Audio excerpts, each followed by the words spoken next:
so much, my good friends. We're on the record now.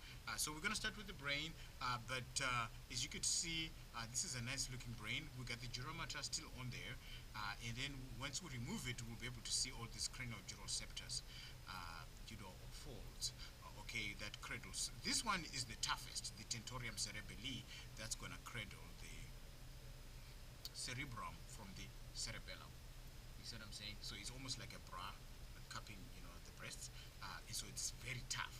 So you need to cut it over here, and I'll show you how to do that. You cut it over there, and then you cut over here, and then you remove it.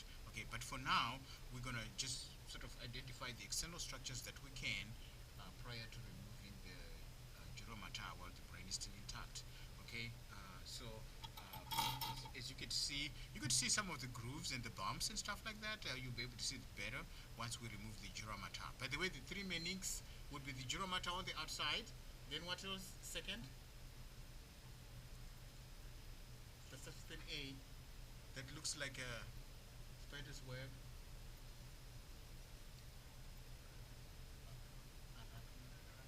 Arachnoid matter, right? And then the innermost would be pia matter. Yes. I'm gonna ask about this too. I don't even need to point to it because I can just ask it like that. So you see what I'm saying? So information that we've already covered, don't forget, because if you're gonna be the medical doctor or whatever, you still need all that. You see, you can't forget. So all the information we've learned, because this course is accumulative and we keep pouring more things. So the things you have already learned, they should be in your bag. You shouldn't. You see what I'm saying? So that you're only learning new stuff as they come. That's how you approach this course. Okay, so and then the falx cerebri is going to be over here, but this structure here that joins the cerebellar hemispheres is called the vermis, and we see it nicely because vermin is worms, so it looks like a grubby worm, one of those chubby worms with lines on it. So that's why it's called the vermis. Okay, so we will see it nicely, and obviously the cranial nerves is what we could see. You can see the olfactory bulbs. Look here, they look like rabbit ears. So the structure, like we said, is the olfactory bulb. But if I point an arrow here and I'm like, what's that cranial nerve? What would you say? Olfactory number 1. So olfactory eye, olfactory space eye. That's what you do. You understand? Okay? Because we only use Roman numeral notation for the cranial nerves. Is that what I'm saying? So and this, do you see how it's gonna decussate over here? So this one is the first three are in order. So this will be the optic number 2. So optic space I.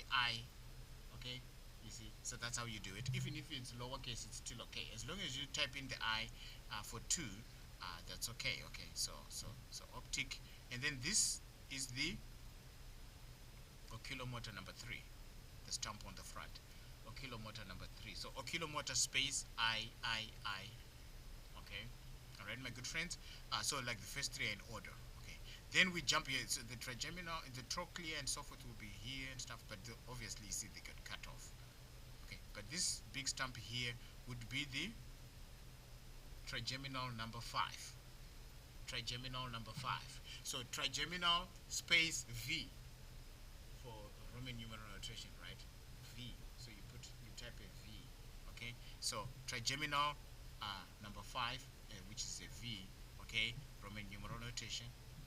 How come my thing always itches when I'm? You know what I'm saying?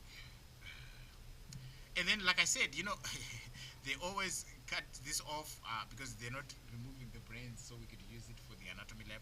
They just take them out, okay, and they know we need it, so they bring them here. But the one I had last time had a bit of rootlets, but this one is really nothing in it. But I said not to worry.